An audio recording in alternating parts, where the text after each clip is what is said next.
السلام علیکم ورحمۃ اللہ وبرکاتہ، نحمده ونصلی علی رسوله الکریم، اما بعد فاعوذ باللہ من الشیطان الرجیم، بسم اللہ الرحمن الرحیم، رب اشرح لی صدری ویسر لی امری واحلل عقدۃ من لسانی یفقهوا قولی۔ ان الحمد للہ نحمده ونستعینه ونستغفره ونعوذ باللہ من شرور انفسنا ومن سیئات اعمالنا، من يهده اللہ فلا مضل له ومن يضلل فلا هادی له، واشهد ان لا الہ الا اللہ واشهد ان محمدا عبده ورسوله۔ یا ایھا الذین آمنوا اتقوا اللہ حق تقاتہ ولا تموتن الا وانتم مسلمون۔ یا ایھا الذین آمنوا اتقوا اللہ وقولوا قولا سدیدا یصلح لکم اعمالکم ویغفر لکم ذنوبکم ومن یطع اللہ ورسولہ فقد فاز فوزا عظیما۔ شادی کے اس مبارک موقع پر کچھ اسلامی تعلیمات کا ذکر کرنا، اپنے آپ کو یاد دہانی کرانا، یہ ہم سب کے لیے بہت ضروری ہے۔ ہمارا دین ایک مکمل دین ہے جس میں ہمیں صرف نماز روزے کا طریقہ ہی نہیں بتایا گیا، اس میں ہمیں یہ بھی بتایا گیا ہے کہ ایک مسلمان کیسی زندگی بسر کرتا ہے، اس کی خوشی کا موقع کیسا ہوتا ہے، اس کے غم کا موقع کیسا ہوتا ہے، اس کا جینا کیسا ہوتا ہے، اس کا مرنا کیسا ہوتا ہے، اس کے لیے یہ زندگی کیسی ہے اور اس کے لیے اگلی زندگی کیسی ہے۔ اس لیے بہت ضروری ہے کہ ان سب کے بارے میں ہم علم حاصل کریں، ان سب کے بارے میں جانیں۔ آج ہم دیکھتے ہیں کہ ہر شخص پریشان ہے، ہر شخص کسی نہ کسی مشکل کا شکار ہے۔ اس کی بنیادی وجہ کیا ہے؟ ہم سب کے لیے یہ جاننا ضروری ہے کہ ہم اپنی زندگی کیسے گزاریں۔ مثلا ہم سب مسلمان ہیں، اللہ پر ایمان رکھتے ہیں، تو اس پر بھی ہمیں قرآن مجید میں حکم دیا گیا کہ اس کو بھی جانو کہ اللہ ایک ہے۔ یعنی صرف سنی سنائی بات پر یقین نہ کر لو کہ کسی نے تمہیں کہا کہ کہو اللہ ایک ہے تو بس اس پہ ایمان لے آؤ، وہ تو ہے، لیکن جانو کہ واقعی اللہ ایک ہے۔ یعنی اس چیز کا بھی علم حاصل کرو دلائل کے ساتھ، قرآن سے، کائنات سے۔ فَاعْلَمْ أَنَّهُ لَا إِلَٰهَ إِلَّا هُوَ، جان لو کہ اس کے سوا کوئی الہ نہیں، وہی معبود ہے، وہی ہمارا رب ہے، وہی ہمارا خالق ہے، وہی ہمارا مالک ہے، اسی کی طرف ہمیں لوٹ کر جانا ہے، اسی نے ہمیں پیدا کیا ہے، اسی کے ہاتھ میں ہماری زندگی ہے، اسی کے ہاتھ میں ہماری موت ہے، اور ہم ایک دن اس کے حضور حاضر ہونے والے ہیں۔ اس نے ہمیں یوں ہی بیکار یہاں نہیں چھوڑ دیا بلکہ امتحان کے لیے پیدا کیا، اور اس کے بعد وہ ایک دن ہمیں اپنی طرف واپس بلائے گا۔ اسی لیے ہم جب کوئی فوت ہو جاتا ہے تو کہتے ہیں انا للہ و انا الیہ راجعون، بے شک ہم بھی اللہ کے ہیں اور اسی کی طرف لوٹ کر جانے والے ہیں۔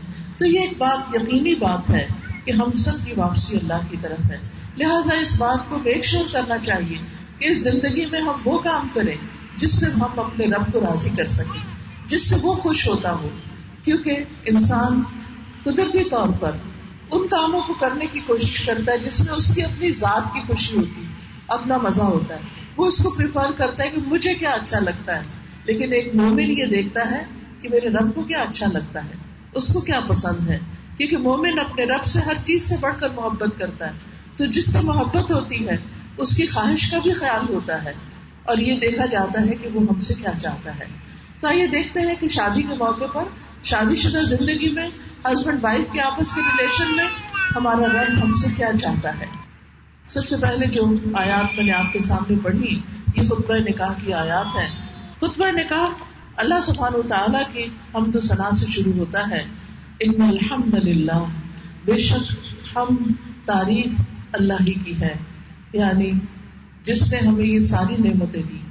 جو بھی کوئی چیز ہے آج ہمارے پاس، سب سے بڑھ کر خود ہماری اپنی زندگی، ہمارا وجود، ہمارا یہ جسم، اس میں پائی جانے والی بے شمار نعمتیں، چکھنے کی قوت، سونگنے کی قوت، دیکھنے کی قوت، سننے کی قوت، محسوس کرنے کی، خوشی محسوس کرنے کی، غم محسوس کرنے کی، درد کی، آرام کی، نیند کی، یہ سب کچھ کس نے دیا؟ یہ اللہ سبحانہ تعالیٰ ہی نے دیا. قرآن مجید میں آتا ہے وما بکم من نعمت فمن اللہ، تمہارے پاس کوئی بھی جو نعمت ہے وہ اللہ ہی کی طرف سے ہے. تو جب سب کچھ دیا اس نے ہے تو پھر تعریف بھی اسی کی کرنی چاہیے، کیونکہ جو بھی ہمیں دنیا میں فائدہ پہنچ رہا ہے دراصل اسی کے اذن سے پہنچ رہا ہے، اور جہاں وہ نہیں چاہتا روک دیتا ہے وہاں کوئی ہمیں فائدہ پہنچا نہیں سکتا. یہ وہی دعا جو ہم ہر نماز کے بعد پڑھتے ہیں کہ اللہم لا مانع لما اعطیت ولا معطی لما منعت ولا ينفع ذا الجد منک الجد، کہ اللہ کوئی روکنے والا ہے ہی نہیں جس کو تو عطا کر دے، اور جس کو تو روک دے اسے کوئی دینے والا نہیں. تو جو کچھ اس نے دیا ہے، جو کچھ ہمارے پاس ہے، یہ دراصل اس نے دیا ہے، اور اگر وہ چاہے تو اس کو روک بھی سکتا ہے. لیکن اگر اس نے روکا نہیں اور ہمیں عطا کیا تو ہمیں اس پر اسی کی تعریف کرنی چاہیے، اسی کا شکر ادا کرنا چاہیے، اس کی ناراضگی کی فکر کرنی چاہیے کہ کسی چیز سے وہ ہم سے ناراض نہ ہو. تو ان الحمد للہ نحمدہ، ہم اسی کی تعریف بیان کرتے ہیں. ونستعینہ، اور ہم اسی سے مدد چاہتے ہیں. ہم دن کی ہر نماز کی ہر رکعت میں سورۃ الفاتحہ پڑھتے ہیں، اور اس سورۃ الفاتحہ میں ایاک نعبد و ایاک نستعین پڑھتے ہیں کہ صرف تیری ہی ہم عبادت کرتے ہیں اور صرف تجھی سے ہم مدد چاہتے ہیں.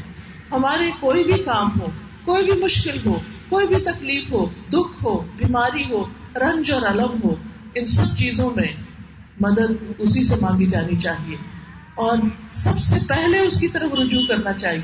ہمارے یہاں ہوتا یہ ہے کہ جب ہم بندوں سے مایوس ہو جاتے ہیں، کوئی ہمارے لیے کچھ نہیں کر سکتا، پھر ہم اللہ سبحانہ تعالیٰ کی طرف راغب ہوتے ہیں.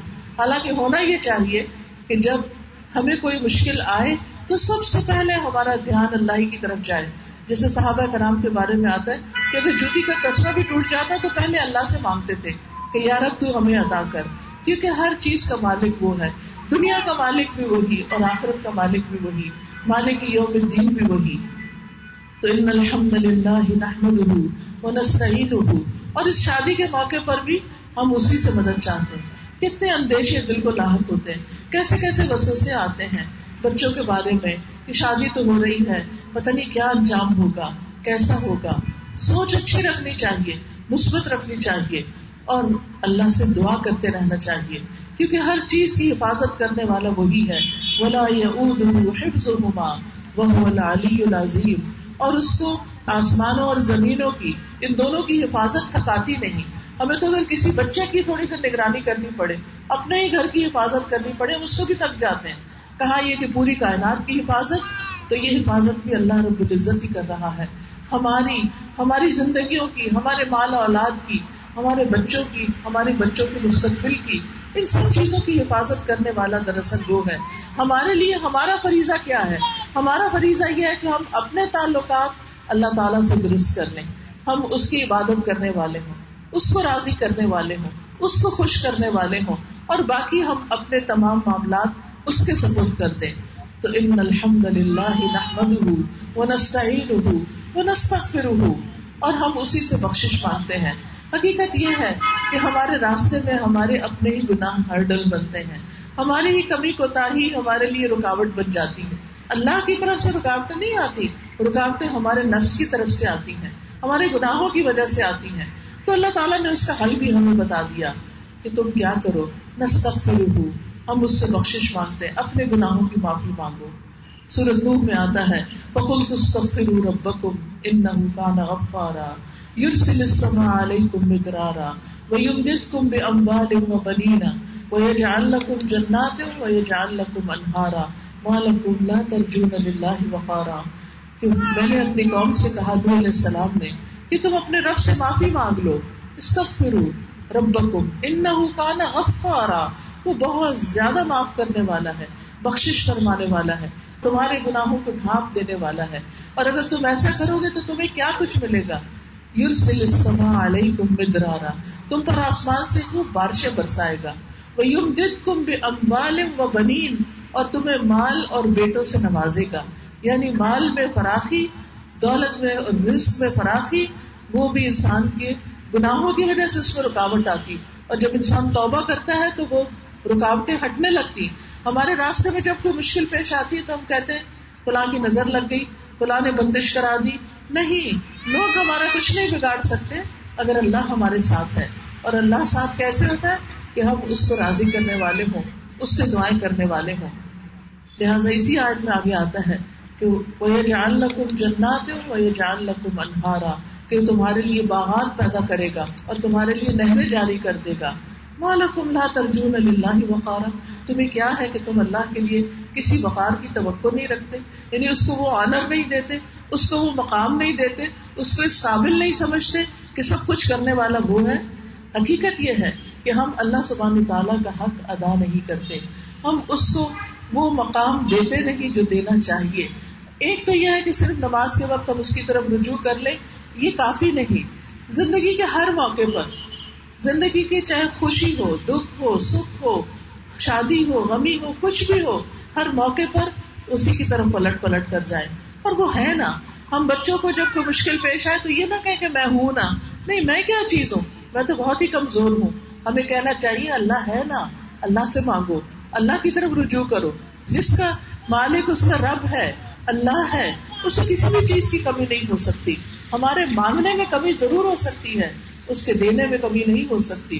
اس کی بخشش اور عنایت بہت وسیع ہے, لیکن ہماری دعائیں بہت کم ہوتی ہیں. ہم تھوڑے دن دعا مانگ کے پھر پریشان ہو جاتے ہیں, مایوس ہونے لگتے ہیں. ہم چاہتے ہیں کہ بس فوراً جلدی جلدی وہ ہو جائے. اللہ کیا چاہتا ہے کہ میرا یہ بندہ پلٹ پلٹ کے میری طرف آتا رہے اور میرا بن جائے, کیونکہ اللہ نے ہمیں پیدا کیا ہے نا. اب دیکھیے, ہم نے اپنے بچوں کو صرف جنم دیا ہوتا ہے, اس سے زیادہ ہم نے کیا کیا ہوتا ہے؟ ان کو تخلیق ہم نے نہیں کیا, سب اللہ نے بنا. لیکن بچے اگر کوئی بھی ان کے اندر کمی بیشی ہو تو ہم کیا چاہتے ہیں کہ بچے اپنے ماں باپ کے ساتھ اپنا تعلق ٹھیک کر لیں. ماں باپ چاہے بچے غلط کام بھی کر رہے ہیں, نافرمانی بھی کر رہے ہیں, پھر بھی بچے چاہتے ہیں کہ پلٹ پلٹ کے ان کی طرف جائیں اور ان کی مدد کریں. تو اللہ ہم سے کیا چاہتا ہے کہ ہم اللہ کی طرف پلٹتے رہیں, بار بار رجوع کرتے رہیں. قرآن مجید میں اللہ تعالیٰ نے اپنے ان بندوں کا ذکر کیا ہے کہ وہ اواب تھے. اوابین کے لیے اللہ بڑا مہربان ہے, غفور الرحیم ہے. لہٰذا ہر چیز میں اس کی طرف پلٹنا چاہیے. اور خاص طور پر شادی کی زندگی ایک نئی زندگی ہوتی ہے. کسی بھی نئی جگہ پر آپ جاتے ہیں, کسی نئے ملک میں جاتے ہیں, کسی نئے گھر میں جاتے ہیں, کسی نئے شہر میں جاتے ہیں, کوئی نیا کپڑا ہی ایون پہنتے ہیں تو اس کو ایک ایڈجسٹمنٹ ٹائم چاہیے ہوتا ہے. تو اسی طرح ہماری زندگی میں جو بھی ایک نیا موڑ مڑتے ہیں, ہم جو بھی ہم ایک نیا راستہ اختیار کرتے ہیں, تو اس میں کچھ نہ کچھ رکاوٹیں آتی ہیں, اس میں ایک ایڈجسٹمنٹ پیریڈ ہوتا ہے. اس میں بھی بجائے اس کے کہ ہم ہر چھوٹی بڑی بات کو ماں باپ کی طرف لے جائیں اور ان کو پریشان کریں, وہ تو لاسٹ چیز ہونی چاہیے کہ ہم سے ماں باپ کو کوئی دکھ یا رنج پہنچے. سب سے پہلے تو اپنے رب کی طرف رجوع کرنا چاہیے. اللہ تو ہم سے کئی ماؤں سے بڑھ کے پیار کرنے والا ہے, تو کہاں یہ کہ ہم اس کو چھوڑ کر ہر بات ہر دکھ ماں کو سنانے لگ جائیں اور اس کی زندگی دکھی کر دیں. اس کا نتیجہ کیا ہوتا ہے کہ انسان جب ماں باپ کو دکھی کرتا ہے تو کبھی خود بھی خوش نہیں رہ سکتا. پھر یہ کہ ہسبینڈ وائف کے بیچ میں اونچ نیچ ہوتی رہتی. اب ماں باپ تو غمگین ہی رہتے ہیں, ہسبینڈ وائف پھر روٹ کے بن جاتے ہیں, آپس میں ایک دوسرے سے محبت کرنے لگتے ہیں, لیکن ماں باپ کے دل میں وہ کھٹک رہ جاتی ہے کہ بچے پتہ نہیں خوش ہیں یا نہیں. تو اس لیے جب انسان کا عقیدہ توحید مضبوط ہوتا ہے, جب انسان کو اللہ تعالیٰ سے محبت ہوتی ہے اور انسان اپنا کنیکشن اللہ سے مضبوط کر لیتا ہے, اپنے سارے دکھ سکھ اللہ سے شیئر کرتا ہے, وہاں سے مدد مانگتا ہے, تو پھر اس کے بعد بہت کم ضرورت محسوس ہوتی ہے کہ انسان بار بار انسانوں کا سہارا پکڑے. چھوٹی سی مشکل دن ہو یا رات ہو, آپ دیکھیں اگر رات کو کوئی مشکل پیش آتی تو ہم سوچتے کہ اس وقت کس کو بلائیں, اماں بھی سو رہی ہوں گی, ابا بھی سو رہے ہوں گے, بہن دوست سب سو رہے ہیں, لیکن ہمارا رب نہیں سوتا. ہمارا رب نہیں سوتا. لا تأخذہ سنۃ ولا نوم, نہ اس کو نیند آتی ہے نہ اس کو اونگ آتی ہے, وہ رات کو بھی سنتا ہے. ہم اونچی آواز سے پکارے یا دل میں پکارے, وہ سنتا ہے. اس کی طرف لوٹے, رجوع کریں. لہٰذا اس شادی کے موقع پر جو خطبہ دیا جاتا ہے اس میں ہمیں یہی یاد دہانی کرائی جاتی ہے کہ نستعینہ, ہم اس سے مدد مانگیں, اس کی طرف رجوع کریں, اس کی طرف پلٹیں.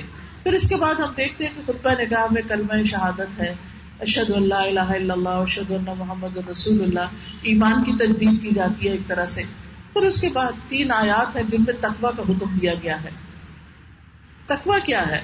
تقویٰ ہے اللہ کا ڈر, اللہ کی محبت, اس طرح کہ انسان جو کچھ کرے اللہ ہی کی خاطر کرے. اور پھر اللہ سبحانہ تعالیٰ کے نزدیک سب سے عزت والا وہ ہے جو سب سے زیادہ تقوی رکھنے والا ہے. جو اللہ سے زیادہ ڈرتا ہے وہ اللہ کا زیادہ محبوب ہے، وہ اللہ کے زیادہ قریب ہے، اللہ تعالیٰ کی نگاہوں میں زیادہ عزت والا ہے. تو ان اکرمکم عند اللہ اتقاکم، نبی صلی اللہ علیہ وسلم نے فرمایا قیامت کے دن متقی لوگ میرے دوست ہوں گے. سبحان اللہ. نبی صلی اللہ علیہ وسلم نے تقوی والوں کو اپنا دوست کہا، اگرچہ وہ نسب میں قریب ہو یا نہ ہو، یعنی ان سے میری خون کی رشتہ داری ہے یا نہیں، لیکن وہ اپنے تقوی کی وجہ سے میرے زیادہ قریب ہوں گے.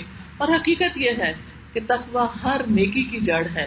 تقوی ہمارے دل کو خوبصورت بناتا ہے، تقوی ہمارے اخلاق کو خوبصورت بناتا ہے، تقوی ہمارے ظاہری اعمال کو خوبصورت بناتا ہے، اور اس میں بندوں کے ساتھ معاملات کو بھی خوبصورت بناتا ہے. کیونکہ بندہ ہر کام اللہ کے لیے کر رہا ہوتا ہے. اگر اپنے ساس سسر سے اچھا سلوک کر رہا ہے، چاہے وہ نہیں بھی کر رہے، تو بھی اللہ کے لیے کر رہا ہوتا ہے. اسے پتا ہے کہ یہاں سے ریوارڈ نہیں مل رہا، لیکن میرا رب ریوارڈ دینے والا ہے، مجھے اس کا ریوارڈ مل کر رہے گا. جس شخص کو اپنی نیکی کے ریوارڈ کا یقین ہوتا ہے، وہ ہر جگہ نیکی کرنے کی کوشش کرتا ہے، وہ ہر جگہ نیکی کی ہی فکر کرتا ہے کہ میں برا کام نہ کروں، کیونکہ مجھے اس پر جزا یا سزا ملنے والی ہے. پھر اس کے بعد آپ دیکھیے کہ تقوی جنت میں داخل کرنے والا ہے. رسول اللہ صلی اللہ علیہ وسلم سے پوچھا گیا کہ لوگوں کو عام طور پر کون سی چیز جنت میں داخل کرتی ہے، تو آپ نے فرمایا اللہ کا تقوی اور اچھا اخلاق. یعنی ایک طرف دل میں انسان اللہ سے ڈرے، اور اللہ سے ڈرتے ہوئے کسی کو دھوکہ نہ دے، کسی کو نقصان نہ دے، کس کے ساتھ برا نہ کرے، اس کی غیبت نہ کرے، الزام تراشیاں اس پر نہ کرے، کیونکہ وہ اللہ سے ڈرتا ہے. تو ایسی صورت میں یہ شخص جو اللہ سے ڈر کے اپنی زبان کو روک کے رکھتا ہے وہ جنت میں جانے والا ہے. اور اسی طرح جس کا اخلاق اچھا ہے. اور اچھے اخلاق میں کیا ہے؟ دوسروں سے ملتے ہوئے توجہ سے ملنا، توجہ سے دوسرے کی بات سننا، اس کو اٹینشن دینا، اس کے مشکل میں اس کے کام آنا، نرمی اور ملائمت سے بات کرنا، دوسرے کے دکھ درد کا احساس کرنا. ہم سب کہتے ہیں ہم بہت حساس ہیں، ہم ویری سینسیٹیو. اکثر لوگوں کو میں نے یہ کہتے ہوئے سنا ہم ویری سینسیٹیو، بٹ کس کے معاملے میں؟ صرف اپنے معاملے میں. یعنی اکثر لوگ سینسیٹیو ہوتے ہیں تو صرف اپنی ذات کے لیے سینسیٹیو ہوتے ہیں، دوسروں کے لیے سینسیٹیو نہیں ہوتے. جبکہ اگر ہم دوسروں کے لیے سینسیٹیو ہو جائیں تو آپ دیکھیں گے کہ بہت ساری ہماری چیزیں خود بخود ٹھیک ہونے لگے. ہمارے اندر ایمپتھی ہونی چاہیے، دوسروں کی جگہ اپنے آپ کو رکھ کے دیکھنا چاہیے کہ اگر اس جگہ میں ہوں تو میں کیا چاہوں. مثلاً عام طور پر آپ دیکھیے شادی کے بعد ساس بہو یا نند بھاوج کے عموماً تعلقات میں ہمارے معاشرے، سب جگہ نہیں، بہت جگہ جانے کے اتفاق میں، لیکن یہ مشکل ہمارے ہی کلچر میں ہے کہ وہ ایک رائیولری کی سی کیفیت پیدا ہو جاتی، ایک مخالفت کی. حالانکہ کتنی محبت اور پیار سے بیاہ کے لایا جاتا ہے، لیکن بعد میں اللہ جانے کیا ہوتا ہے کہ ایک دوسرے کے ساتھ بن نہیں پاتی. اور بہت سی شادیاں ہسبینڈ وائف کی مس انڈرسٹینڈنگ سے نہیں ناکام ہوتی، یہ گھر والوں کی انٹرفیئرنس سے. ادھر سے پیرنٹس لڑکی کی طرف سے انٹرفیئرنس کر رہے ہیں، ادھر سے سسرال والے بیٹے کو کچھ نہ کچھ پٹی پڑھا سکھا رہے ہیں. نتیجہ کیا ہے؟ ہسبینڈ وائف دونوں آپس میں ایک دوسرے سے پس کے رہ جاتے ہیں اور ان کا گھر بن نہیں پاتا. تو اس میں آپ دیکھیے کہ جو شخص اللہ سے ڈرتا ہوگا اور پھر دوسرے کے لیے وہ چاہے گا جو اپنے لیے چاہتا ہے. مثلاً ہماری جب شادی ہوئی تھی، یعنی ایک ساس اپنے طرف سے سوچے میری جب شادی ہوئی تھی میرا دل کیا چاہتا تھا کہ میں سسرال میں جا کے رہوں، یہی دل چاہتا تھا، یا اپنا گھر ہو، اپنا شوہر ہو، گھر ہو، اپنی مرضی ہو، اپنی مرضی سے سو جاگو. کیونکہ شروع میں ہسبینڈ وائف کو اگر اکیلا تھوڑا چھوڑ دیا جائے تو زیادہ بہتر انڈرسٹینڈنگ ہو سکتی. ٹھیک ہے اگر فائنینشیل ریزنز کی وجہ سے بچوں کو اپنے ساتھ رکھنا بھی پڑ رہا ہے تو بھی ان کو ایک اسپیس دینی چاہیے. اور جب کوئی ان سے کسی چیز کے بارے میں سوچے تو فوراً اپنی شادی یاد کرے، میرا کیا دل چاہتا تھا. اگر ان کے کپڑے بنا رہے ہیں تو سوچیں کہ میرا کیا اس وقت دل چاہتا تھا. زیور بنا رہے ہیں تو کیا دل چاہتا تھا. وہ کون سی کمی ہے جو آپ کی شادی میں رہ گئی تھی جس کو آج تک آپ سوچتے ہیں کہ ایسا نہ ہوتا. وہ اپنے بچوں کو وہ کمی نہ ہونے دیں. جب دوسروں کی جگہ پر ہم اپنے آپ کو رکھ لیتے ہیں تو بہت سے معاملے آسان ہو جاتے ہیں. اسی طرح بعض اوقات آنے والی بہو سے بہت ساری توقعات رکھی جاتی ہیں، بہت سی ڈیمانڈز ہوتی ہیں، اس کو یہ بھی کرنا چاہیے، اس کو یہ بھی کرنا چاہیے، اس کو یہ بھی کرنا چاہیے. آپ دیکھیے اپنے آپ کو وہاں رکھ لیں کہ آپ اپنے لیے کیا چاہیں گے کہ یہ سب کچھ آپ کو بھی ایسے ہی کرنا چاہیے جو آپ دوسرے سے تقاضا کر رہے ہیں. چھوٹی چھوٹی باتوں پر ہمیں شکایتیں ہو جاتی ہیں. تو جو شخص اچھے اخلاق والا ہے، اور آپ دیکھیے کہ اچھا اخلاق اس کا نہیں ہے جو گھر سے باہر اچھے اخلاق والا ہے، وہاں تو سبھی اچھے بن جاتے ہیں کیونکہ مجبوری ہوتی ہے. اگر آپ باہر اچھے نہیں ہیں تو کوئی آپ کو منہ نہیں لگائے گا، لیکن آپ اچھے تبھی اچھے ہیں جب آپ اپنے گھر والوں کے لیے اچھے ہیں. اور خصوصاً ان رشتوں کو جو بہت بدنام ہو چکے ہیں, ان کو نبھا کر دکھانا اصل کامیابی ہے. ہم ہیرو اس کو سمجھتے ہیں جو بڑے بڑے ملک فتح کر لیتا ہے, جو بڑے بڑے کارنامے کرتا ہے, لیکن میں سمجھتی ہوں خواتین میں ہیروز وہ ہیں جو اپنے سسرال سے بنا سکتی, جو اپنے ہسبینڈ کو خوش رکھ سکتی. اور عام گھرانوں میں وہ مرد ہیرو ہے جو اپنی بیوی اور اپنی ماں کا حق پہچانتا ہے اور دونوں کو ان کا مقام دیتا ہے. دیکھیں ہسبینڈ کی پوزیشن بھی بڑی نازک ہوتی, نہ وہ ماں کو چھوڑ سکتا نہ وہ بیوی کو چھوڑ سکتا, لیکن بعض اوقات بیویاں اور مائیں ہی اس بیچاری کی زندگی مشکل کر کے رکھ دیتی. ایک اپنی طرف کھینچتا ہے, دوسرا اپنی طرف کھینچتا ہے. تو اس کی جگہ بھی اپنے آپ کو رکھ لیں کہ ہم اپنے لیے کیا چاہیں گے. پھر اس کے بعد آپ دیکھیے کہ یہ جو شادی ہے اس کو اللہ سبحانہ وتعالیٰ نے اپنی نشانیوں میں سے ایک نشانی کہا. وَمِنْ آيَاتِهِ أَنْ خَلَقَ لَكُم مِّنْ أَنفُسِكُمْ أَزْوَاجًا لِتَسْكُنُوا إِلَيْهَا. اور اس کی نشانیوں میں سے ایک یہ ہے کہ اس نے تمہاری ہی جنس سے تمہارے لیے بیویاں پیدا کی, یعنی انسانوں میں سے تمہارے لیے بیویاں پیدا کی. کیوں پیدا کی, بیوی کیوں بنائی گئی؟ تاکہ تم ان کے پاس سکون حاصل کرو. ایک لڑکی کا سب سے پہلا فریضہ ایک شادی شدہ زندگی میں سب سے پہلی چیز جس کے لیے اللہ نے شادی بنائی ہے وہ کیا ہے کہ ہسبینڈ وائف کو ایک دوسرے سے سکون ملے. ہم اپنے گھروں کو پرسکون بنائیں. انسان دنیا کے کام کاج کرتے ہوئے تھک جاتا ہے, خصوصاً مرد حضرات باہر جا کر بہت مشکل کام ان کو کرنا پڑتے ہیں. اسی طرح عورتیں بھی اگر کام کرتی ہیں گھر میں اور گھر سے باہر, گھر میں اگر وہ صرف بچے بھی پال رہی ہیں تو زندگی بڑی مشکل ہے, سارا دن تھکا مارتے ہیں. لیکن شام کو جب ہسبینڈ وائف آپس میں ملتے ہیں, اچھی اگر باتیں کریں, ایک دوسرے سے پیار محبت کی بات کریں, ایک دوسرے کے آرام کا خیال کریں, ایک دوسرے کی ضرورت کا خیال کریں, تو آپ دیکھیں گھر جنت بن جائیں. لیکن جہاں انسان صرف اپنے ہی آپ کو آگے رکھے کہ میرا آرام, میرا سکون, میری خوشی, میرا سب کچھ, تو وہاں یہ سب کچھ ہو نہیں سکتا. دینے والوں کو ملتا ہے. اس کائنات کا اصول جو ہے گیو اینڈ ٹیک. جو دینے والے ہوتے ہیں ان کو دعائیں بھی ملتی ہیں اور ان کو واپس بھی ملتا ہے جو وہ اپنے لیے چاہتے ہیں. ایک ہے چھین کے لینا, ایک ہے اپنا حق چھیننا, اپنے حق کے بارے میں بڑے بڑے دلائل دینا اور دوسرے کو کنونس کرنے کی کوشش کرنا. اس سے کم ہی مسئلے حل ہوتے ہیں. دوسرا اگر مان بھی جائے تو دینے کو تیار نہیں ہوتا. دینے کے لیے ضمیر جگانا پڑتا ہے اور دل جیتنے پڑتے ہیں, اور وہ دل محبتوں سے جیتے جاتے ہیں. پھر آپ دیکھیے اللہ تعالیٰ فرماتے ہیں وَجَعَلَ بَيْنَكُمْ مَوَدَّةً وَرَحْمَةً, اس نے تمہارے درمیان محبت اور رحمت ڈال دی. یعنی تمہارے دلوں میں ایک دوسرے کے لیے محبت بھی ہے اور ایک دوسرے کے لیے ایک کنسرن اور کیئر بھی ہے. کیونکہ جب دو لوگ اجنبی گھروں سے آتے ہیں اور نکاح جیسی چیز ان کے درمیان محبت پیدا کرتی ہے تو شیطان بھی پیچھے لگ جاتا ہے. اس کا کام یہ ہوتا ہے کہ ان کی محبت ختم کر دو, ان کے اندر آپس میں ایک دوسرے کے لیے کوئی جذبات باقی نہ رہے, اور اس کے لیے وہ طرح طرح کے وسیلے اختیار کرتا ہے. لیکن یہ کہ انسان کو ہمیشہ اللہ کے اس وعدے پہ یقین رکھنا چاہیے. اور اسی وجہ سے آپ دیکھیے کہ شادی انسان کی ضرورت ہے. حضرت آدم علیہ السلام کے لیے آپ دیکھیں اللہ تعالیٰ نے حوا پیدا کی, پھر اس کے بعد جو ان کے بچے پیدا ہوتے تھے ان کی بھی آپس میں شادیاں ہوتی تھی. اور پھر عرب معاشرے کے اندر تو آپ دیکھیے کہ وہاں پر بیوہ اور یتیم بچیوں کی شادی بھی اپنا فریضہ سمجھتے تھے, اور سارا خاندان اس کو اپنی ذمہ داری سمجھتا تھا کہ یہ ہمارا ایک اخلاقی فریضہ ہے کہ ہم جن کی شادی نہیں ہوئی ان کی اس میں مدد کریں. کیونکہ ہر انسان کو ایک ساتھی چاہیے ہوتا ہے, ایک کمپینین چاہیے ہوتا ہے جس کے ساتھ وہ اپنے راز شیئر کر سکے, جس کے ساتھ وہ اپنے دکھ سکھ جو ہے ان کو ذکر کر سکے, اور وہ ایک دوسرے کے لیے ٹرسٹ کا باعث بھی ہو, اعتماد کا ذریعہ بھی ہو. لیکن مشکل یہ ہے کہ ہمارے درمیان وہ محبتیں اور ایک دوسرے کے لیے رحمت اور مرسی کے جذبات جو ہیں وہ ختم ہوتے چلے جا رہے ہیں, اور اس کے اسباب کئی ایک ہو سکتے ہیں. اللہ تعالیٰ فرماتے ہیں ان فی ذلک لآیات لقوم یتفکرون, بے شک اس میں نشانیاں ہیں ان لوگوں کے لیے جو غور و فکر کرتے ہیں. پھر اللہ تعالیٰ نے مرد اور عورت کو ایک دوسرے کا لباس بتایا. ہن لباس لکم وانتم لباس لہم, وہ تمہارا لباس ہے تم ان کا لباس ہو. لباس انسان کو خوبصورتی بھی دیتا ہے, لباس انسان کو گرمی سردی سے بچاتا ہے, لباس انسان کے عیب بھی چھپاتا ہے. دیکھیے اچھے کپڑوں میں آپ اچھے لگتے ہیں, وہ بغیر لباس کے تو اچھے نہیں لگ سکتے. تو ہسبینڈ وائف کو اتنا خوبصورت مثال سے سمجھایا گیا کہ وہ ایک دوسرے کی پردہ پوشی کرے, وہ ایک دوسرے کے لیے خوبصورتی کا ذریعہ بنے، وہ ایک دوسرے کی تعریف کرنے والے ہوں، وہ ایک دوسرے کی عزت کرنے والے اور ایک دوسرے کو معزز پیش کرنے والے ہوں، نہ کہ وہ ایک دوسرے کی جڑیں کاٹنے والے ہوں اور ایک دوسرے کو ذلیل کرنے والے ہوں، دوسروں کے سامنے یا اپنے بچوں کے سامنے یا معاشرے کے سامنے.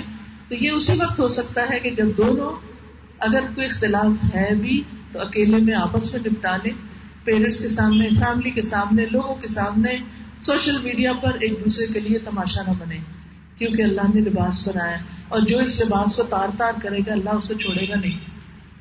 تو اس کی بہت سوچ سمجھ کے یہ کام کرنے کی ضرورت ہے. نبی صلی اللہ علیہ وسلم نے فرمایا قیامت کے دن اللہ کے نزدیک سب سے زیادہ برا شخص وہ ہوگا جو اپنی بیوی کے پاس جائے اور بیوی اس کے پاس آئے اور پھر وہ اپنی بیوی کے راز کی باتیں لوگوں کو بتائے. یعنی اگر کسی بیوی نے کانفیڈنس میں لے کے ہسبینڈ کو کچھ بتایا ہے تو وہ ساری دنیا میں نشر کر دے کہ میری بیوی ایسی ہے، ایسی کہتی ہے، ایسی کرتی ہے. اندر کی پرائیویٹ بیڈ روم کی باتیں وہ اپنے پیرنٹس سے شیئر کریں. اور اسی طرح بیوی کے لیے جائز نہیں کہ وہ بیڈ روم کی باتیں جا کے اپنے گھر والوں سے شیئر کرے یا دوستوں سے شیئر کرے. کتنا کلوز ریلیشن شپ ہے جس میں کسی تیسرے کی انٹرفیئرنس نہیں ہونی چاہیے. جب تیسرے کی انٹرفیئرنس ہوتی ہے تو یہ گھر ٹوٹ جاتے ہیں، ان میں کوئی سکون نہیں رہتا. پھر اسی طرح آپ دیکھیے کہ as a husband and wife دونوں کے حقوق بھی ہیں اور برابر کے حقوق ہیں. رسول اللہ صلی اللہ علیہ وسلم نے ایک خطبے میں اللہ کی حمد و ثنا بیان فرمائی اور لوگوں کو واعظ و نصیحت کی. رسول اللہ صلی اللہ علیہ وسلم نے فرمایا لوگوں سنو، عورتوں کے حق میں خیر اور بھلائی کی بات قبول کرو، وہ تمہارے پاس قیدیوں کی طرح ہیں. خبردار رہو، مردوں کے حق عورتوں پر ویسے ہی ہیں جیسے عورتوں کے مردوں پر حقوق ہیں. یعنی دونوں کے حقوق بھی ہیں اور دونوں کے فرائض بھی ہیں. عورتوں کے مردوں پر حقوق یہ ہے کہ وہ تمہارے بستروں اور گھروں میں ان کو نہ آنے دیں جن کو آنا تم پسند نہیں کرتے. یعنی ہسبینڈ کی پسند کے بغیر گھر میں کسی کو آنے کی اجازت نہیں ہونی چاہیے، اس سے ٹرسٹ خراب ہوتا ہے. اور سن لو کہ ان کے تم پر یہ حقوق ہے کہ تم ان کو لباس اور کھانا مہیا کرو. یعنی عورت کے پاس اگر بے شمار پراپرٹی ہے، بینک بیلنس ہے، سب کچھ ہے، تب بھی اس کا نان نفقہ ہسبینڈ کے ذمہ ہے. ہسبینڈ ہی کو کما کے لانا ہے، ہسبینڈ ہی کو اس کے لیے لیونگ پرووائڈ کرنی ہے. یہ اللہ سبحانہ تعالیٰ نے اس لیے رکھا تاکہ ہسبینڈ رسپانسبل ہو. اور وائف اگر خود کماتی بھی ہے تو بھی وہ اس کا مال ہے. ہاں وہ کمائے گی ہسبینڈ کی اجازت سے. جن خواتین کو ہسبینڈ اجازت دے دے کام کرنے کی بات تو پھر ان کو یہ کرنا چاہیے کہ وہ واپس ہسبینڈ کے ساتھ احسان کا سلوک کریں اور اس کے شکر گزار ہوں، کیونکہ دونوں کا دائرہ کار الگ الگ ہے. عورت کی بیسک رسپانسبلٹی گھر ہے اور جاب کی یا کام کی اگر اس کے اندر صلاحیت ہے تو اجازت ہے.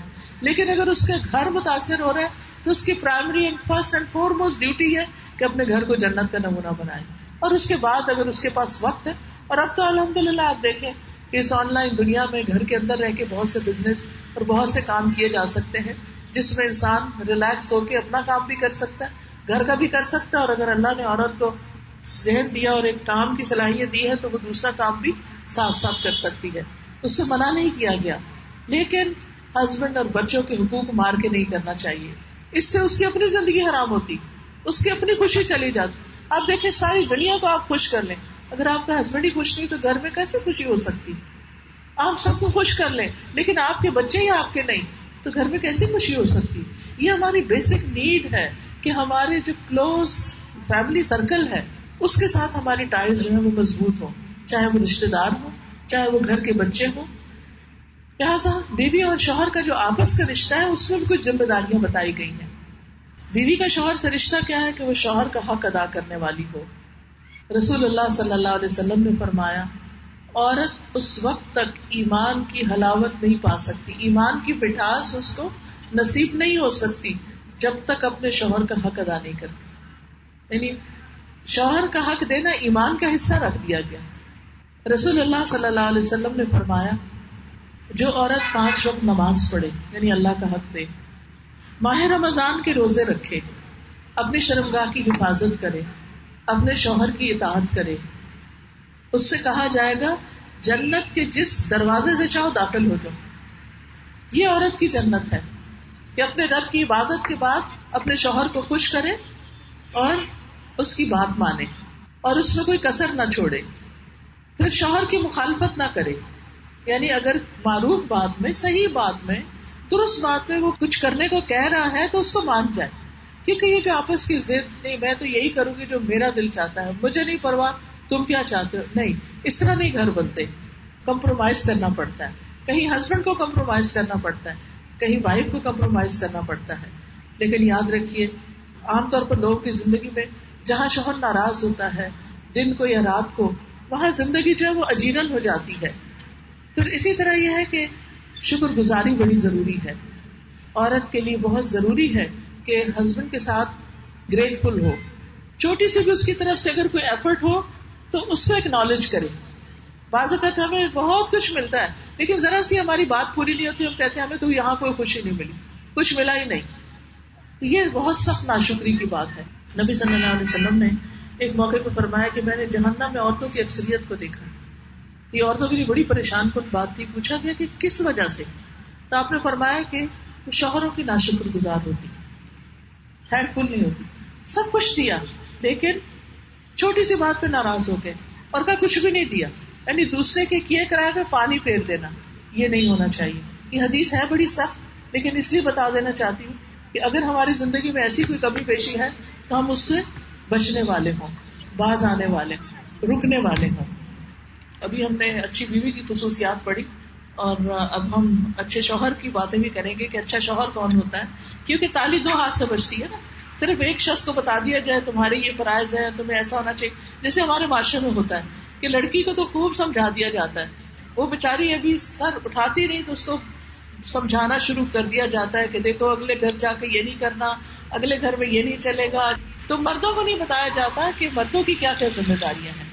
تو حسن بصری کہتے ہیں اللہ کے نزدیک پسندیدہ بندے وہ ہیں جو اپنے اہل و عیال کو سب سے زیادہ نفع دینے والے ہیں، یعنی سب سے پہلے اپنے گھر والوں کا خیال رکھنے والے ہیں.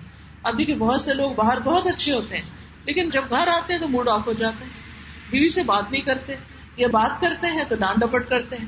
بچے اگر ہنسنا کھیلنا چاہتے ہیں، لاڈ کرنا چاہتے ہیں تو نہیں میں تھکا ہوا پیچھے ہٹ جاؤ. تو ایسی زندگی جو ہے اس سے پھر گھروں کے اندر خوشحالی نہیں آ سکتی. اور گھر جو ہے وہ بنیادی یونٹ، بیسک یونٹ ہے ایک سوسائٹی کا. اگر گھروں کے اندر خوشی نہیں تو باہر کہیں سے خوشی آپ تلاش نہیں کر سکتے. یہ خوشیوں کا سورس ہے گھر، منبع ہے. اللہ نے یہ خون کے رشتے اور یہ نسب کے اور سسرال کے رشتے رکھے اس لیے تاکہ ان سے ہم انس حاصل کریں اور ایک دوسرے کی محبتیں پائیں، محبتیں دینے والے بھی ہوں اور لینے والے بھی ہوں. اسی طرح بہترین مرد اس کو قرار دیا گیا کہ جو بیوی سے اچھے اخلاق سے پیش آئے. ابو ہریرہ رضی اللہ عنہ کہتے ہیں کہ رسول اللہ صلی اللہ علیہ وسلم نے فرمایا ایمان کے لحاظ سے کامل مومن وہ ہیں جو اخلاق میں سب سے اچھا ہے. یعنی اچھا مومن کون ہے؟ جس کا اخلاق اچھا ہے. یعنی جب ایمان کی بات ہوتی ہے تو ایمان کے ساتھ ہم عام طور پر نماز، روزہ، حج، زکوٰۃ وغیرہ کی بات تو کر لیتے ہیں کہ یہ بڑا مومن ہے. کیوں ہے بھائی؟ نمازی ہے بڑا، ٹھیک ہے، بہت اچھی بات ہے. یعنی قرآن مجید میں تو نماز کو بھی ایمان کہا گیا ہے، وہ واقعی ایمان کی علامت ہے. لیکن اس کے ساتھ ساتھ اچھا اخلاق بھی ایمان کی علامت ہے، وہ بھی ایمان ہی سے کنیکٹڈ ہے. ایمان جو ہے وہ ایک بیج کی طرح ہوتا ہے. جب لا الہ الا اللہ پڑھتے ہیں تو اس سے جو پودا نکلتا ہے، اس کے شاخیں، پھول، پھل، پتے، یہ سارے اسی وقت ہرے بھرے اور فریش ہوتے ہیں جب وہ اپنی روٹس کے ساتھ کنیکٹڈ ہوتے ہیں. تو وہی اخلاق اچھا اخلاق ہے جو اللہ کے لیے ہو، جو صرف کسی مقصد یا مطلب کے لیے نہ ہو بلکہ دل سے ہو، دوسروں کی دل سے قدر کرنے والے، دل سے چاہنے والے، دوسروں کی دل سے کیئر کرنے والے. تو رسول اللہ صلی اللہ علیہ وسلم نے فرمایا مومنوں میں سے سب سے کامل ایمان کے اعتبار سے ایمان کے درجے ہیں، اور ان درجوں میں سب سے اوپر کا درجہ جو ہے وہ اس کا ہے جس کا اخلاق زیادہ اچھا ہے، جو اخلاق میں سب سے اچھا ہے. اور تم میں سے بہتر شخص وہ ہے جو اپنی بیویوں کے لیے بہتر ہے. یعنی باہر اپنے دوستوں کے لیے بہتر ہونا یہ اچھے اخلاق کی علامت یا یہ پروف نہیں ہے، بلکہ جو گھر میں اچھا ہے وہ اصل میں اچھا ہے. اسی طرح بیوی سے محبت کرنا اور اس محبت کا اقرار بھی کرنا. یعنی بعض اوقات محبت ہوتی ہے لیکن اگر کوئی پوچھ لے تو سچ نہیں بتائیں گے. لیکن رسول اللہ صلی اللہ علیہ وسلم جو صادق اور امین تھے، ان سے جب پوچھا گیا، حضرت عمرو بن العاص کو آپ نے ایک غزوہ کے لیے امیر بنا کے بھیجنا تھا تو بہت خوش ہوئے کہ ان کو آپ نے اتنی امپورٹینس دی ہے. تو اس موقع پر انہوں نے پوچھ لیا کہ آپ کو سب سے زیادہ محبت کس سے ہے؟ تو انہوں نے کہا عائشہ سے. یعنی اپنی بیوی کا بتایا کہ عائشہ سے سب سے زیادہ محبت ہے رضی اللہ عنہا. اور جب پوچھا گیا کہ مردوں میں کس سے، تو فرمایا ان کے باپ سے. تو آج ہمارے مردوں میں سے کسی سے پوچھا جائے کہ تمہیں سب سے زیادہ محبت کس سے ہے، تو پہلے تو شاید سوچ میں پڑ جائے کہ محبت ہے بھی کسی سے کہ نہیں ہے، تو کس سے ہے. تو کتنے ہوں گے، یعنی حقیقت کی بات کریں، کتنے ہوں گے جو کہیں گے مجھے اپنی بیوی سے محبت، اور اگر کہیں تو واقعی وہ کرتے بھی ہوں اوپر اوپر سے نہ کہنے والے. تو یہ ہے ایمان کی علامت، گھر والوں سے محبت، اور اس محبت کو اللہ اعلان کہنا کہ ہاں. وہ جب لوگ سنتے نا کہ گھر والوں کی اتنی کیئر کرتے تو پھر دوسرے جو شر پسند نیت خرابی رکھنے والے وہ قریب بھی نہیں آتے کہ آلریڈی ان کو تو اپنے گھر والوں کی اتنی چاہت اور فکر ہے تو ہمارا تو یہاں کوئی کام نہیں. ادروائز شیطان کو جب یہ پتا چلتا ہے کہ ہسبینڈ وائف کے بیچ میں کچھ کمی بیشی ہے تو وہ رکھنے ڈالنے کی کوشش کرتا ہے. پھر اسی طرح اچھا مرد وہ ہے جو بیوی کی اچھی عادات پہ نظر رکھے اور بری عادات کو نظر انداز کر دے. کوئی شخص پرفیکٹ نہیں، ہر شخص میں کچھ خوبیاں بھی ہوتی ہیں اور کہیں نہ کہیں کمی کمزوری بھی ہوتی ہے. ہم جب بہت پرفیکشنسٹ بن جاتے ہیں تو چاہتے ہیں کہ دوسرا شخص بس فرشتہ ہی ہو، اس میں کوئی کمی نہ ہو کسی طرح. یہ ہو ہی نہیں سکتا. یہ پرفیکشن تو جنت میں ہی ہو سکتی، دنیا میں نہیں ہو سکتی. ہر انسان کو انسان سمجھے. اور انسانوں کے باپ جو تھے آدم علیہ السلام، ان سے کیا ہوا تھا؟ بھول ہو گئی تھی، جان بوجھ کے غلطی نہیں کی تھی، بھول ہو گئی تھی. تو انسان بھی بھولنے والا ہے، ہم سب بھولنے والے ہیں. بعض اوقات ہم جان بوجھ کے کسی کے حق میں کمی کوتاہی نہیں کرتے لیکن ہم بھول جاتے ہیں. تو ایسے میں دوسروں کا عذر قبول کر لینا، دوسروں کی بھول کو معاف کر دینا. کہ آپ دیکھیے اب بچیاں جیسے شادی سے پہلے ان کی اپنی آزاد زندگی ہوتی ہے، مرضی سے سونا، مرضی سے جاگنا، صبح دیر تک سوئے رہنا، کبھی کھانا کبھی نہ کھانا، دوستوں میں زیادہ انوالو ہونا یا پڑھائی میں بہت زیادہ مصروف ہونا. اب ایک دم 360 ڈگری کا وہ چینج آتا ہے اور ہر چیز الٹ ہو جاتی ہے. شادی کے بعد کی زندگی بالکل مختلف ہوتی. اب اس میں ایڈجسٹمنٹ اور عادتوں کا نئے سرے سے بننا اٹ ول ٹیک ٹائم. کہا جاتا ہے، اسٹڈیز بتاتی کہ ایک عادت کو اول تو تبدیل ہی بڑی مشکل کیا جاتا ہے، اور اگر ہوتی بھی تو ایٹ لیسٹ 40 days اس کو چاہیے، ایٹ لیسٹ 6 weeks. اور ہم تو 6 دن نہیں گزرتے، ہفتہ نہیں گزرتا، اور ہم آنے والی لڑکی سے بے شمار توقعات رکھ لیتے ہیں کہ وہ سب کچھ یعنی پرفیکٹ چیز کوئی ہوگی. ایکچولی ہماری توقعات یا ڈیمانڈز ہیں ان کا لیول بہت ہائی ہوتا ہے. انسان اتنا برا نہیں ہوتا ہے، بہت بڑی بڑی توقعات اس کے لیے مشکلات پیدا کرتی ہیں. تو رسول اللہ صلی اللہ علیہ وسلم نے ہمیں اس بارے میں حکم دیا کہ کوئی مومن شخص کسی مومن عورت سے بغض نہ رکھے، یعنی اپنی بیوی سے نفرت نہ رکھو، دل میں نفرت پال کے نہ رکھو. اگر عورت کی ایک عادت ناپسند ہوگی تو کوئی دوسری عادت پسند بھی ہوگی، تو جو پسندیدہ عادت ہے اس کے بارے میں سوچو. پھر اسی طرح ہسبینڈ پہ یہ ذمہ داری عائد کی گئی کہ وہ اپنی بیوی پر خرچ بھی کرے. جسے پہلے ہی میں نے بتایا کہ اگر بیوی بہت ساری پراپرٹیز بھی اون کرتی ہے اور بہت سارے مال و دولت کی مالک ہے، وہ انڈیپینڈنٹ ہے فائنینشلی، پھر بھی ہسبینڈ کی رسپانسبلٹی ہے کہ وہ اس کو نان نفقہ پرووائڈ کرے، اس کے لیے ساری ذمہ داریاں لے. اور اس کو مرد کے حق میں صدقہ بتایا گیا. صدقہ وہ ہمارے یہاں بس ایک ہی نیگیٹو میننگ میں استعمال ہوتا ہے، نہیں. صدقہ کا مطلب ہوتا ہے کہ اللہ سے اپنے وعدوں کو سچ کرنے کے لیے کہ اللہ ہم تیرے بندے تیری عبادت کرتے، تجھے راضی کرنا چاہتے ہیں، تو اللہ کی خوشی کے لیے کوئی کام کرنا، یہ صدقہ ہے. تو ہسبینڈ بیوی پر احسان جتا کے نہیں، اللہ کی خوشی کے لیے اللہ کا حکم سمجھتے ہوئے اللہ رب العزت کا جب اس پہ کچھ خرچ کرتا ہے تو وہ خرچ کرنا اس کے لیے صدقہ شمار ہوتا ہے. پھر اسی طرح رسول اللہ صلی اللہ علیہ وسلم نے یہ بھی فرمایا کہ جب آدمی اپنی بیوی کو پانی پلاتا ہے تو اسے اجر دیا جاتا ہے. تو ارباز بن ساریہ یہ حدیث بیان کر رہے تھے. وہ کہتے ہیں کہ جو ہی میں نے یہ حدیث سنی میں اٹھا، اپنی بیوی کو پانی پلایا، اور جو سنا تھا وہ بھی اس کو بتا دیا. لیکن ہمارے یہاں تو اس کو مردوں کی عزت کے خلاف، شان کے خلاف سمجھا جاتا ہے کہ وہ بیوی کو کسی قسم کی کوئی چیز پیش کرے یا اس کی کوئی چھوٹی موٹی خدمت کرے. اسود کہتے ہیں کہ انہوں نے جب حضرت عائشہ سے پوچھا کہ نبی صلی اللہ علیہ وسلم اپنے گھر میں کیا کیا کرتے تھے، تو وہ کہتی ہیں کہ جب گھر میں ہوتے تھے تو گھر والوں کے کام میں ان کی مدد کرتے تھے. یہ اللہ کے رسول ہیں صلی اللہ علیہ وسلم، ان سے بڑی کس کی شان ہو سکتی ہے. لیکن وہ کہتے ہیں کہ آپ گھر کے کام کاج میں مصروف رہتے اور جب نماز کا وقت ہوتا تو نماز کے لیے اٹھ کھڑے ہوتے. اور یہ صحیح بخاری کی روایت ہے. اسی طرح آپ اپنی بیویوں کے شوق کا بھی خیال کرنے والے تھے. حضرت عائشہ کہتی ہیں میں گڑیوں کے ساتھ کھیلا کرتی تھی، میری سہیلیاں بھی آ جاتی تھی اور وہ بھی میرے ساتھ کھیل کود میں شریک ہوتی، اور جو ہی وہ رسول اللہ صلی اللہ علیہ وسلم کو آتے ہوئے دیکھتی تو چھپ جاتی. نبی صلی اللہ علیہ وسلم انہیں میرے پاس بھیجتے اور وہ میرے ساتھ کھیلنے لگتی. یعنی آپ دیکھیے کہ بیوی ہے اپنے دوستوں کے ساتھ کھیل رہی ہے. آج کی زندگی میں کوئی بھی ہابیز ہو سکتی ہے, کوئی بھی ایسے پروگرام ہو سکتے ہیں کہ جس میں کوئی بھی خاتون اپنی باقی فرینڈس کے ساتھ پارٹی کر رہی ہے, یہ کھیل رہی ہے, یہ کچھ بھی ایسی سوشل ایکٹیویٹی ہے, تو اس میں مرد کو مائنڈ نہیں کرنا چاہیے, اس کو اسپیس دینی چاہیے. پھر اسی طرح آپ حضرت عائشہ کی جائز فرمائشیں پوری کر دیا کرتے تھے. جابر بن عبداللہ کہتے ہیں کہ رسول اللہ صلی اللہ علیہ وسلم نرم دل آدمی تھے. حضرت عائشہ جب بھی آپ سے کسی چیز کی فرمائش کرتی آپ اسے پورا کر دیتے. تو کتنی بڑی خوبی ہے. تو بیوی کی فرمائشیں چھوٹی چھوٹی بازوں کا چیزیں ہوتی ہیں, لیکن جب ان کو پورا نہیں کرتے ہسبینڈ تو دل ٹوٹ جاتے ہیں. اور جب وہ دل ٹوٹ جاتے ہیں تو پھر رونا دھونا شروع ہو جاتا ہے. جب وہ رونا دھونا اکیلے نہیں رویا جاتا تو کسی اور کے کندھے پہ سر رکھ کے رویا جاتا ہے. پھر وہاں سے مسائل اور بڑے ہو جاتے ہیں. تو اس لیے اچھا ہسبینڈ جو ہے وہ اپنے گھر کے معاملات کو خود ہی سنبھال لیتا ہے. پھر اسی طرح نبی صلی اللہ علیہ وسلم کی عادت یہ تھی کہ آپ کبھی کسی کھانے میں عیب نہیں نکالتے تھے. اگر پسند ہوتا تو کھا لیتے, نہیں پسند ہوتا چھوڑ دیتے.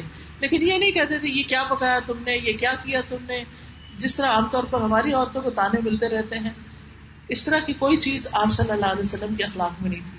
تو اچھا اخلاق دنیا اور آخرت کی ساری جو بھلائیاں ہیں وہ سمیٹ لیتا ہے. اسی طرح ساس کے ساتھ رشتہ ماں جیسا ہونا چاہیے.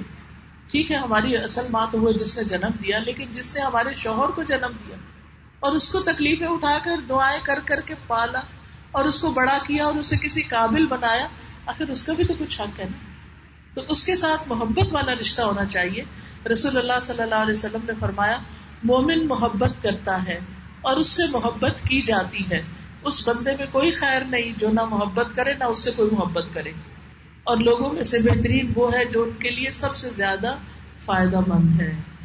تو جو خاتون فائدہ مند ہے, فائدہ پہنچاتی ہے اپنی صلاحیتوں کے ساتھ, خدمت کے ساتھ, اسکلز کے ساتھ, اس کی قدر و قیمت زیادہ ہے بنسبت اس کے کہ انسان صرف دوسروں سے اپنے حق لینے کی ڈیمانڈ کرتا ہوں. پھر اسی طرح مومن مومن کی عزت کرتا ہے, اس کو ذلیل نہیں کرتا. تو سامنے بھی عزت دینی چاہیے اور پیچھے بھی. جب کوئی پوچھ بھی لے کے کیسے ہے سسرال, تو ان کی اچھی باتیں یاد کر کے انسان کے بہت اچھے ہیں, یہ بھی خوبی ہے, یہ بھی خوبی ہے. ان کی کمزوریاں نہ بیان کریں. ہمارے یہاں عموماً یہ ہوتا ہے کہ خوبیاں تو بلا دی جاتی ہیں اور کمزوریوں کا رونا رویا جاتا ہے. یہ ناشکری ہوتی ہے, اور جب انسان ناشکری کرتا ہے تو اس کا نتیجہ پھر کیا ہوتا ہے, اپنی ہی دل کی خوشیاں چلی جاتی ہیں.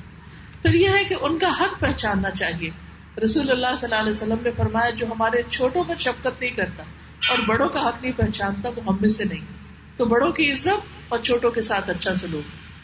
پھر نبی صلی اللہ علیہ وسلم نے فرمایا اللہ نے تم پر ماں کی نافرمانی کو حرام قرار دیا ہے. پھر اسی طرح داماد اور بہو وغیرہ جو ہیں ان کے بھی خوبیوں پر نظر رکھنا اور ان کے اچھے کام پہ تعریف کرنا. نبی صلی اللہ علیہ وسلم نے اپنے داماد ابو العاص کا ایک دفعہ ذکر کیا اور لوگوں کے سامنے مجمع میں اس کی تعریف کی اور خوب تعریف کی. آپ نے فرمایا اس نے مجھ سے بات کی تو سچ کی, وعدہ کیا تو پورا کیا. اور اس کے پیچھے ایک لمبی محبت کی کہانی ہے جو حضرت ابو العاص اور حضرت زینب کے درمیان تھی کہ کس طرح نبی صلی اللہ علیہ وسلم نے ان کا لحاظ رکھا. وہ مسلمان نہیں ہوئے تھے, جنگ بدر میں پکڑے گئے. حضرت زینب نے اپنے وہ ہار بھیجا ان کو چھڑانے کے لیے جو ان کی والدہ نے ان کو دیا تھا. اس ہار کو دیکھ کے آپ کو حضرت خدیجہ بہت یاد آئی, آپ رو پڑے. اور پھر صحابہ نے وہ ہار جو تھا اپنے ان کے مشورے سے وہ ہار جو ہے حضرت زینب کو واپس کی. آپ نے اپنے داماد کو بھی پریشرائز نہیں کیا کہ تم ضرور مسلمان ہو جاؤ, اس کو سوچنے کا موقع دیا. اور ایک عرصے تک ان کا نکاح بھی قائم رہا. پھر ایک وقت آیا جب اللہ کا حکم آ گیا کہ اب یہ رشتے قائم نہیں رہ سکتے, اور پھر جب وہ مسلمان ہوئے تو دوبارہ ان کو شادی بھی کر کے دے دی. پھر حضرت فاطمہ اور حضرت علی کے ساتھ کتنا محبت کا معاملہ تھا, کس طرح آپ ان کا خیال رکھتے ہیں, ان کو نماز کے لیے جگانے کے لیے جاتے ہیں. حضرت علی سے روایت ہے کہ کس طرح آپ صلی اللہ علیہ وسلم جب ان کی خبر لے حضرت فاطمہ آئی, آپ گھر پہ نہیں تھے, آپ صلی اللہ علیہ وسلم سے پوچھنے کے لیے گئے کہ کیوں آئی تھی, تو جا کر ان کے بیچ میں بیٹھ گئے. ایک طرف حضرت علی تھے, حضرت فاطمہ تھی, اور آپ نے جب اپنے پاؤں لمبے کیے تو حضرت علی کہتے ہیں کہ آپ کے پاؤں کی ٹھنڈک اب بھی میں اپنے سینے میں محسوس کرتا ہوں. یعنی کتنے ریلیکس ہو کے اور ایک فیملی ماحول کے اندر محبت کے ساتھ. پھر آپ ان کو پیار سے بلاتے تھے, کہتے تھے کہ چچا کے بیٹے کہاں ہیں, کیونکہ ابو طالب کے بیٹے تھے حضرت علی اور ان کے کزن بھی تھے. پھر اسی طرح یہ ہے کہ حضرت ابراہیم کے بارے میں آتا ہے کہ کس طرح جب حضرت اسماعیل کی شادی ہوئی اور ان کی بہو جو تھی ان سے جب انہوں نے آ کے حال چال پوچھا، ان کو کس طرح برکت کی دعائیں دی. پھر اسی طرح نند کے ساتھ رشتہ بہت اچھا ہونا چاہیے. حضرت جابر کی بہت ساری بہنیں تھیں، والد شہید ہو گئے، تو جب اپنی شادی کی تو ایک بڑی عمر کی عورت سے شادی کی تاکہ وہ ان کی بہنوں کی کیئر کر سکے، اور اپنے جذبات کی قربانی دی صرف اپنی بہنوں کی خاطر.